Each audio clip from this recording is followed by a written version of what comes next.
Hello and welcome back to the next part in this series all about buying a new build house. Goodness knows when I'll ever finish this series at the rate that I'm going with it. In the last episode we took a look round a couple of very typical UK show homes, and today I'm going off on a little bit of a tangent, so yeah, when's that any different? But it is all relevant, so bear with me. Over the years I've done work in thousands of new build homes and older homes in the UK. And the one thing I try my best to get across to people when they're either thinking of buying a new home or they're designing a new home or they're just looking to do some remodelling work is think about what it's going to look like in 5 years' time, not just what it looks like now. You wouldn't believe some of the things I've seen over the years, from bath taps that literally cannot be changed without taking the entire bath out, right through to having to knock a hole through a solid brick wall just to get to the overflow pipe on a bath where the overflow pipe had literally disintegrated in a couple of years. Making your property as low maintenance as possible will pay huge dividends in the long term, especially if you ever plan on renting the property out. Just think about things like,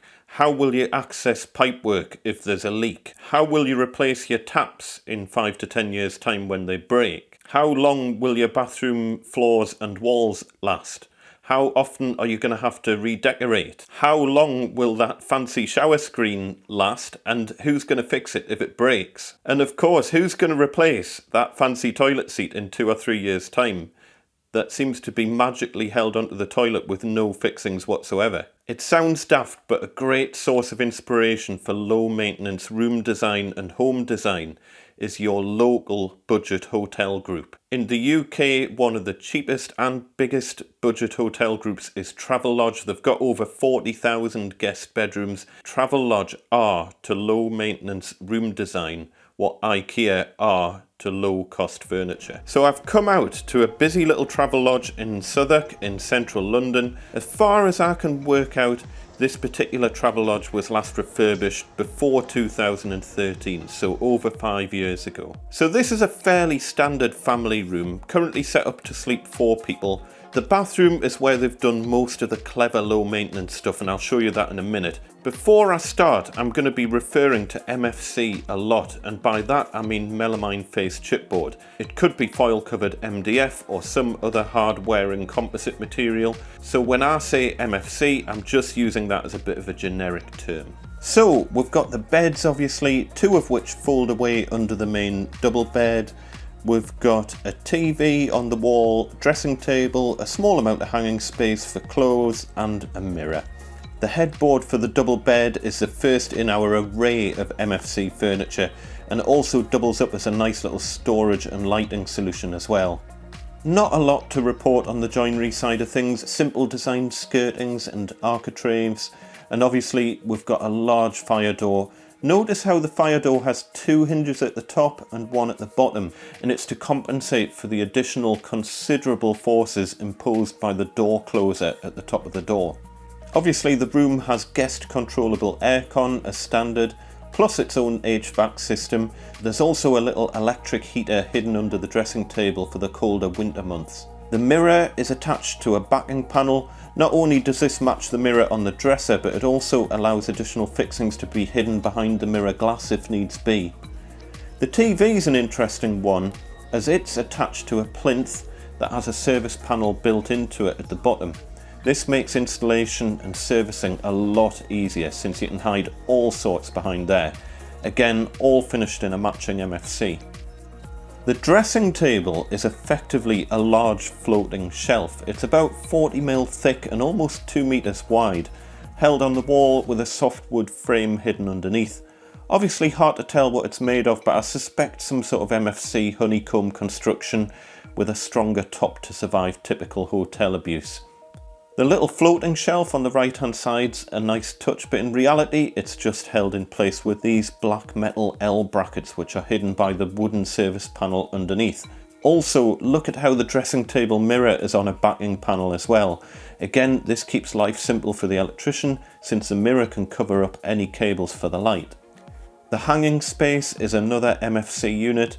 These will be manufactured in their thousands, and it's just held on the wall with 3 big hidden screws at the top and a couple more towards the bottom.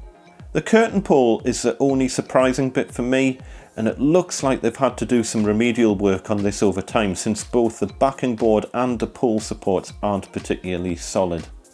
As I say, most of the clever stuff is in the bathroom. For starters, the big maintenance time saver is that it's fully tiled from floor to ceiling with ceramic tiles. This is your ultimate low maintenance solution for a bathroom since it's highly waterproof, easy to clean, and you've pretty much got no ongoing redecoration costs. As mentioned, this is now over 5 years old and still looks pretty much new. The door looks like solid wood, but you can see it's just MDF covered in a self-adhesive foil. Why have a plastic covered door? Nothing to paint, easy to clean, really hard wearing. Whether it's moisture resistant MDF or not is anyone's guess. There's no sign of any swelling, but clearly the glue used to hold the foil on hasn't survived too well.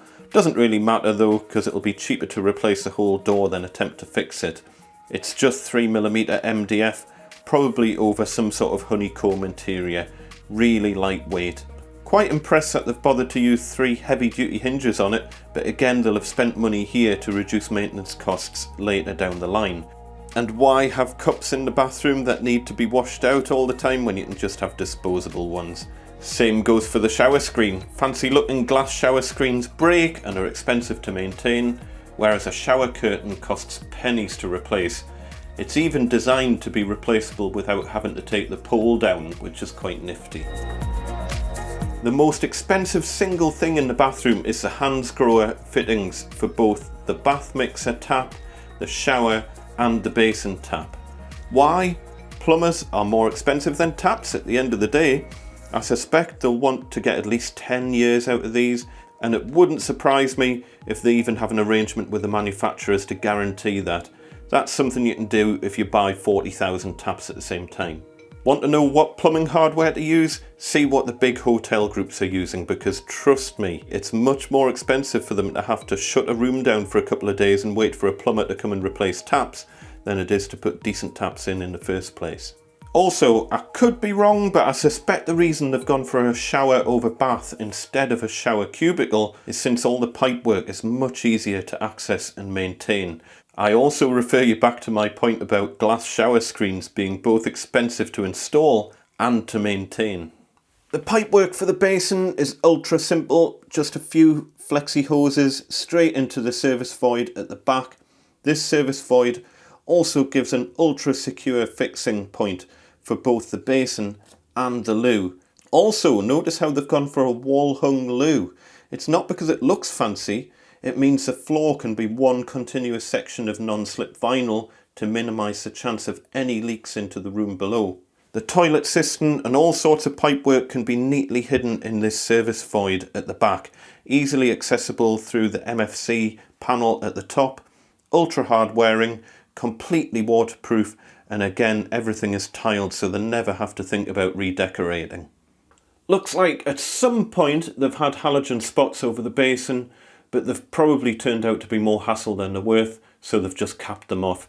A really nifty solution for the bath and shower pipework, and I wish domestic properties would do this, is the service void at the back of the bath. You can see here how the wall insets by about a foot.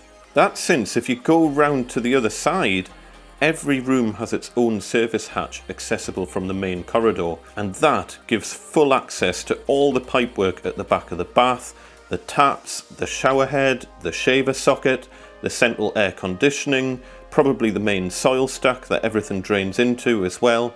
It must be so nice to work on for anyone employed in maintaining these rooms. So whether you're designing a new home for yourself, or you're moving into a new build, or you're just doing some remodeling work, think maintenance.